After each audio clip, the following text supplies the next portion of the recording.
This is Red, White, and Bluegrass. Two competing reports paint different pictures of Kentucky's teacher pay. Last week, the National Education Association released its annual rankings and estimates, estimating that Kentucky will drop from 41st to 42nd in average pay and from 45th to 48th in average starting pay. The Bluegrass Institute president, Jim Waters, argues about $35,000 in fringe benefits like retirement and insurance should also be considered when talking about teacher compensation. And he doesn't think the rankings between states are an apples-to-apples comparison when cost of living is factored in. Both organizations argue that some data in the others report is misleading. When you figure in cost of living, when you figure in the benefits the teachers are receiving, which they didn't talk about in that report, when you figure those in, Kentucky's actually going to be much closer to the top of the nation in how we treat our teachers. Everyone is seeing increase in living expenses right now. So for us to drop in ranking and for everybody to have a difficult time buying groceries and do everything we're doing right now, I don't see how you can say it's not apples to apples. Waters says that he would support a merit-based or incentivized approach to teacher pay that reflects improving student performance. Jessica Heiler there, the Fayette County Education Association, argues that test scores are just a snapshot of a student's day and don't give the whole picture. Both reports can be found in depth on fox56news.com. Representative Bray, I want to start the segment with you here. Just should those fringe benefits that you saw in the Bluegrass Institute report, do you think they should be considered in the overall big picture we're talking about here when it comes to teacher pay? Yeah, I mean, absolutely, because, you know, when we sit down to do the budget, we have to factor all of that in. Kentucky's a little unique in that in 1991, 1992, there was a Supreme Court decision that kind of laid out how the legislature has to fund schools. The Rose decision, right? That's right. And so we have something called the SEEK formula that sends money to local school districts. And one of the things we've seen over the past few years is the legislature has made a huge investment in getting that SEEK money up to local districts. And we leave those decisions up to the local boards of education on how to spend that money. We've seen several school districts have increased teacher pay.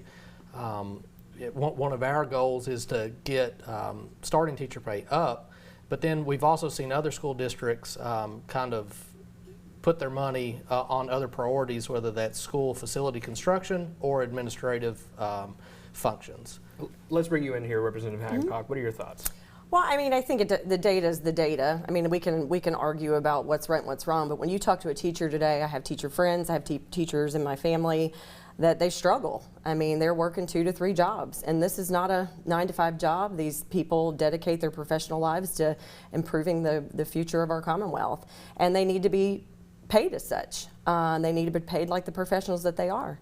And I know there was a little over a 3% increase that was given, but it's just, I mean, that's not even a week's worth of groceries per month. So we just need to pay attention to how important our educators are to the future of our Commonwealth, and they need to be paid like the professionals that they are.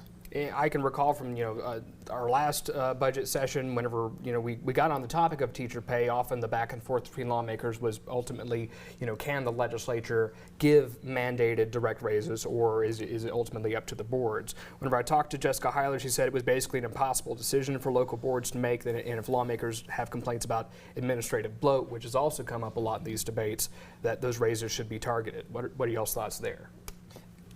I mean, look, we've had those conversations over and over and over again.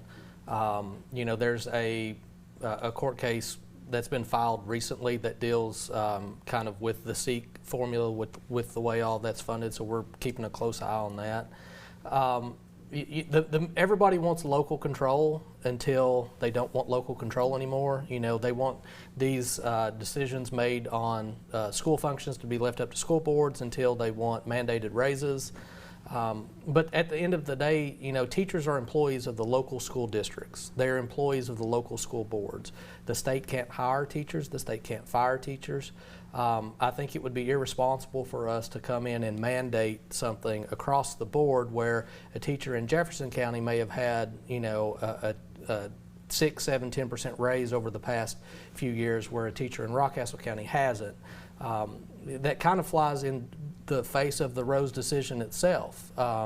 And so leaving these decisions up to the local boards of education, where they know what's best in their schools, they know what the needs within their schools are, and continuing to provide adequate funding has been our mission through the budgeting process, and I think we've been successful. Last word on this before we move on, Representative Hancock. Well, I think if you look at it on a local level, of course, it should be left up to the local level. But I think as the legislature, we need to look at it as an economic development. You know, we need to invest in our teachers. They are the front lines of the future of our Commonwealth, and we need to treat them as such. Alrighty, I'll have to leave it there, but